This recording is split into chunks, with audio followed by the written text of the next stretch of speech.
Welcome back to your own channel Vastu simplified for you. तो हम आज के विषय पे चलते हैं। आज का विषय है वरुण एनर्जी फील्ड। वरुण को शास्त्रों में कहा है रखने वाला, यानी कि रक्षक, यानी कि सहयोग देने वाला, लोकपाल। और क्या कहा है? और कहा है जल और औषधि का स्वामी। क्यों कहा है? देखिए, औषधि का क्या मतलब है? मेडिसिन। मेडिसिन हम लेते हैं तो हम ठीक हो जाते हैं, है ना। अगर हम नहीं लेंगे तो हम स्टैग्नेंट हो जाएंगे, प्रॉब्लम बढ़ सकती है, हम वहीं पे रुक जाएंगे। तो उसे उसका सोल्यूशन प्रोवाइडर, उससे आगे आगे जाने के लिए, ग्रोथ के लिए इसे औषधि भी कहा गया। और इसे क्या कहा गया? पाश। पाश का मतलब आ जाता है कंट्रोलर, यानी कि हमें बांधे रखना। हमें किससे बांध के रखता है? माया से। माया क्या है? यहाँ माया है वर्ल्डली माया, यानी कि मटेरियलिस्टिक वर्ल्ड या इच्छाएं, इमोशंस, उनके साथ ये हमें बांधे रखता है, सो दैट हम रुके नहीं, आगे की ओर बढ़ते जाएं। और वरुण को भी माया कहा। वरुण हमें, यानी कि प्राणी को माया से बांधता है, और वरुण को भी माया कहा। तो अब थोड़ा सा कंफ्यूजिंग हो रहा है, तो इसलिए हम माया को समझ लेते हैं। देखिए, माया का मल्टीपल मीनिंग्स है। माया का अगर हम देखें तो उसे डिफरेंट कॉन्टेक्स्ट में उसका डिफरेंट मीनिंग आ जाता है। अगर हम बात करें वैदिक लिटरेचर्स की, तो वैदिक ग्रंथों में माया को बताया क्या है? माया को बताया है पावर एंड विजडम। और अगर हम बात करें ट्रेडिशनल ग्रंथों की, तो ट्रेडिशनल ग्रंथ में, यानी कि लिटरेचर्स में बताया है माया को इल्यूजन, यानी कि मैजिक। जैसे मैजिक शो होता है, जैसे कि प्रोजेक्टर, है ना। प्रोजेक्टर क्या करता है? पर्दे पे एक लाइट फॉल होती है, जिससे हमें कुछ किरदार नजर आते हैं। वी फील इट कि वो सच में है, पर ऐसा नहीं होता, है ना। तो एक इल्यूजन है। मोरओवर भगवत गीता में भी माया को भ्रम बताया है, which is not actually it seems to be, right. जो है नहीं, जैसा लगता है ऐसा है नहीं। और अगर हम स्पिरिचुअली बात करें, तो स्पिरिचुअली ग्रंथों में बताया है माया को अनस्टेबल, या कह सकते हैं कॉन्स्टेंटली चेंजिंग, ठीक है, जो कि एक जैसा नहीं रहता। अगर हम बात करें ऐसी कौन सी चीज़ें हैं? हमारी नॉलेज एक जैसी नहीं रहती, आज ज़्यादा है, कल को कम भी हो सकती है, राइट। अगर हम बात करें, हमारे इमोशंस कॉन्स्टेंटली चेंजिंग है, हमारी थॉट्स, हमारे आइडियाज़, हमारा दिन रात, खाना पीना, सब कुछ कॉन्स्टेंटली चेंजिंग है। और जो चीज़ें बदलती हैं उसे भी माया कहा है, ठीक है। ये हमने समझ लिया। यहाँ से क्या मतलब है कि जो वरुण है वो कौन सी माया है? वो माया है जो कि वैदिक ग्रंथों में बताया गया है, यानी कि पावर एंड विजडम, विवेक। और अगर हम बात करते हैं जो वरुण पद जो हमें पाश से कंट्रोल करता है, हमें बांधे रखता है, किससे कंट्रोल करता है? माया से। वो कौन सी माया है? वो है इच्छाएं, हमारी जरूरतें, हमें माया में बांधी रखता है, सो दैट हम कॉन्टिन्यूली चलते रहें, खड़े ना हो जाए, स्टेगनेंट ना हो जाए, राइट। समरंगन सूत्राधार और अपराजिता ग्रंथ के अनुसार वरुण को सबसे प्रमुख बताया गया है, यानी कि जितनी भी एनर्जी फील्ड्स हैं उनमें सबसे बड़ा, एटमोस्ट हेड हम कह सकते हैं, एज ए लीडर बताया गया है। क्यों बताया गया है? क्योंकि वरुण का जो कनेक्शन है वो तीनों जगत से है। यानी कि क्या दिया है ग्रंथों में कि इसका कनेक्शन यूनिवर्स से है, तीनों जगत से है। इसीलिए एशियन आर्किटेक्चर लिटरेचर्स में वरुण के पद में ही देवी देवताओं की प्रतिमा रखने को कहा गया है। आप पाएंगे विश्व भर के जितने भी मंदिर हैं वहाँ पे इसी पद में, इसी स्थान में आइडल्स को, प्रतिमाओं को रखा जाता है।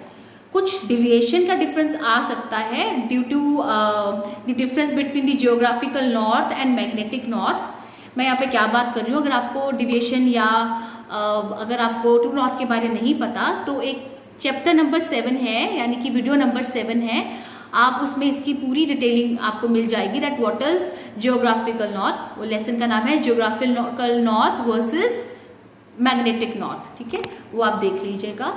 और ऋषि मुनियों ने ये नॉर्म बनाया कि यहीं पे प्रतिमा होनी चाहिए वरुण के पद में। Might be this is the reason कि ये सबसे प्रभावशाली है, और इसका कनेक्शन तीनों जगत से है, वर्ल्डली कनेक्शन है, यूनिवर्स से कनेक्शन है, एंड वी बो आर हेड उसी शक्ति को, राइट, जिसका कनेक्शन तीनों जगत से है। तो तीनों जगत कौन से हैं? अब हम वो समझ लेते हैं। वो आ जाते हैं अति भौतिक, अति दैहिक और अति दैविक। अति भौतिक का मतलब आ जाता है वर्ल्डली सफरिंग्स, जैसे कि वॉर्स, जैसे कि 1914 से 1918 के बीच में फर्स्ट वर्ल्ड वॉर हुई, देन सेकेंड वर्ल्ड वॉर हुई थी अराउंड 1945, राइट। उसके बाद 1965 में भी वॉर हुई। तो ये चीजें हमारे बस में नहीं है, राइट। तो ये आ जाता है अति भौतिक जगत। अब दूसरा आ जाता है अति दैविक। देखिए नाम से ही पता चल रहा है देव यानी कि एक्ट ऑफ गॉड। तो जो भी सफरिंग्स गॉड के एक्ट ऑफ गॉड के अंदर आती है, जैसे कि वॉल्केनोज, भूचाल आना, अर्थक्वेक्स, ये हमारे हाथ में नहीं है, या कहीं पे बहुत ज़्यादा गर्मी पड़ जाना उसकी वजह से लॉसेस होना, या फिर सूखा पड़ जाना। तो ये आ गया एक्ट ऑफ गॉड। तीसरा आ जाता है अतिदेहिक देह का मतलब क्या है यहाँ पर? शरीर, बॉडी, यानी कि मन और शरीर को होने वाले कष्ट। यहाँ पे एग्जाम्पल ले लेते हैं इसे समझने के लिए। सपोज कीजिए कि किसी की फैमिली में कुछ अनचाही घटना हो गई है, कोई किसी से बिछड़ गया है, तो अब उससे आगे चले एक इंसान, यानी कि रुक ना जाए वहाँ पे, वो स्टेगनेंट ना हो जाए, आगे चले, उसके इमोशंस आगे को बढ़ें। इसीलिए जो वरुण है वो इंसान को, प्राणियों को माया से बांधे रखता है, ताकि इंसान आगे का सोचे, अपनों का जो और अपने हैं उनका सोचे और आगे को बढ़े, ग्रोथ और प्रॉस्पेरिटी की तरफ। नहीं तो क्या होगा, जिस तरह एक पानी काफी देर तक पड़ा रहता है, रुका रहता है, तो उसमें एक हरी सी, एक उर्ली सी आ जाती है तो बीमारी पैदा होती है। तो उसी तरह हमारे मन और शरीर को बीमारी ना पैदा हो, हम आगे चलते रहें। तो यही हमने बात की थी औषधि की। तो यहाँ पर औषधि आ जाती है कि वो औषधि का काम करती है, ठीक है, जिससे हम हील होते हैं और फिर हम अपने कार्य में, अपने कर्म में जुट जाते हैं। अब प्रॉब्लम कहाँ से आ रही है, इसे देखना कैसे है? फॉर एग्जाम्पल बात कर लेते हैं कि एक इंडस्ट्री है, इंडस्ट्री शुरू की, राइट, रॉ मटेरियल आया, उसमें प्रोडक्शन शुरू हो गई, आपका मटेरियल बन गया, अब वो बनकर निकलने के लिए तैयार है, निकल गया, बिक गया, अब अगेन यही सर्कल चला, अब उसमें रुकावट आ गई। तो अब क्या होगा? नॉर्मली हम देखेंगे साउथ ईस्ट को, लेकिन देखिए ये चलता हुए जब कार्य रुकेगा, चलता हुआ कार्य जब रुकता है, तब हमने वरुण के पद को देखना है, क्योंकि रुकने नहीं देता। जब रुक रहा है तो यानी कि रुक रहा है तो कहीं पे रुक गया है, राइट। तो हमें वरुण एनर्जी फील्ड को देखना है, क्योंकि एग्जीक्यूशन तो हो ही रही थी, तो नॉर्मली साउथ ईस्ट को देखा जाता है, लेकिन कार्य तो हो ही रहा है, तो साउथ ईस्ट से पहले वरुण के पद को देखना है और उसके बाद साउथ ईस्ट को देखना है, क्योंकि आपको प्रॉब्लम वरुण के पद में ही मिल जाएगी। इसी तरह ये भी लिखा गया कि वरुण का जो कनेक्शन है वो इंद्र और महेंद्र से भी है, राइट। क्योंकि अगर हम पॉलिटिकली चीज़ों को देखें, सरकारी कामों को देखें, तो उसकी रुकावट, अगर चलते हुए काम में रुकावट आ रही है तो भी वरुण के पद को पहले देखना है। तो ये इंटरलिंक्ड है। सबसे पहले वरुण को देखना है तो आपको साउथ ईस्ट, साउथ और ईस्ट की जोन्स को भी वरुण को देखते हुए कनेक्ट करना है।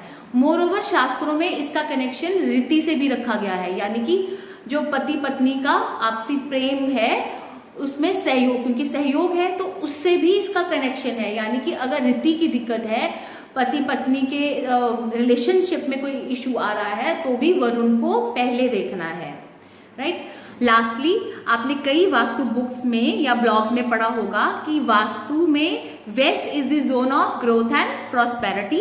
उसका रीजन ये है कि वरुण का जो पद है वो आपको पाश से, आपको माया से बांधे रखता है जगत के साथ, और आप कॉन्टिन्यूली कार्य करते हैं, कर्म करते हैं, और आपको ग्रोथ और प्रॉस्पेरिटी मिलती है, राइट। अब हम चलते हैं उपायों की तरफ।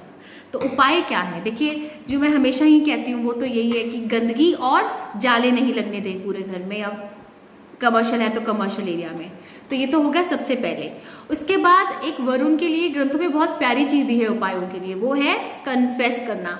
यानी कि गलती हो गई है आपसे तो माफ़ी मांग लेना, अपनी गलती मान लेना। अगर हमने माफ़ी नहीं मानी या अपनी गलती नहीं मानी तो हम अड़ियल बन गए हैं, अड़े हुए हैं। और अड़े मतलब है रुका हुआ पानी, यानी उल्ली लग जाना, यानी कि अपने मन और शरीर को दोषित कर लेना।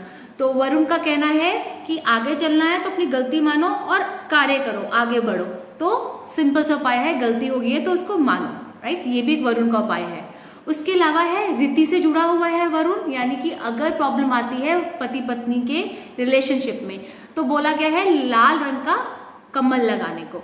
इसके अलावा है अगर धन से रिलेटेड सहयोग में कमी है तो आप शंख रख सकते हैं, शंख रखिए इस वरुण के स्थान में।